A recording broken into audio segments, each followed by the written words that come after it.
Ayan mga lalabs, ang mga tao dito kapag hindi sanay sa malamig ay talagang manginginig. Ayan po ang resulta ng sobrang lamig po talaga kaya nagyayelo lang nga, umuulan pa, aba, grabe, dubli-dubli ang lamig.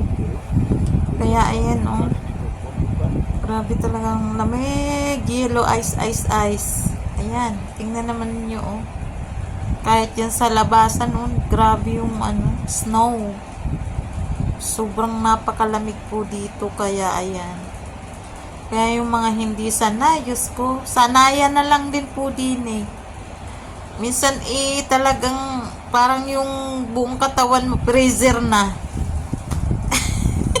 Naninigas sa sobrang lamig, naninigas sa sobrang lamig. Tapos minsan pinupulikat ka sa sobrang lamig. Ayan.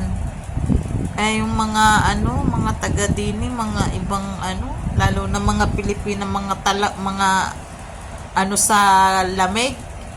Parang Ako kasi sanay na sa mga ganitong Pero hindi pa rin kahit sobrang malamig talaga ay talagang nasa sayo na rin kung paano mo aanin yung sarili mo. Uso naman ng heater dito. Mas maganda nga yun maganda talaga ang tanaw. Ayan mga lalabs, bye bye!